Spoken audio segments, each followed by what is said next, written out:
ପୂଜା ଉଠୁଲା ଆସିଲା ବେଳକୁ ବାଘ ମାମୁଁ ଦେଖିଲା ଆଖୁ ଖାଇଦେବି ବୋଇଲା ଏ ବଉଳା ମୁଁ ତ ଆଜି ଖାଇଦେବି ନାଇଁ ଦେଖ ମାମୁଁ ମୋର ଘରେ ଗୋଟେ କୁନି ବାସୁରି ଅଛି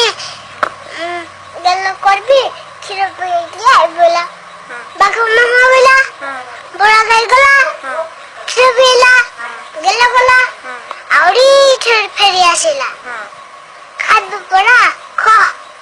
ରେଖ ନାଇଁ ବড় তোর ঘর मैं খাইবি নাই তুই সেটা কইছিলু আমি তো খাইবি নাই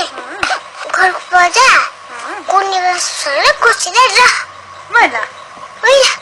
যাও এটা লোক নেই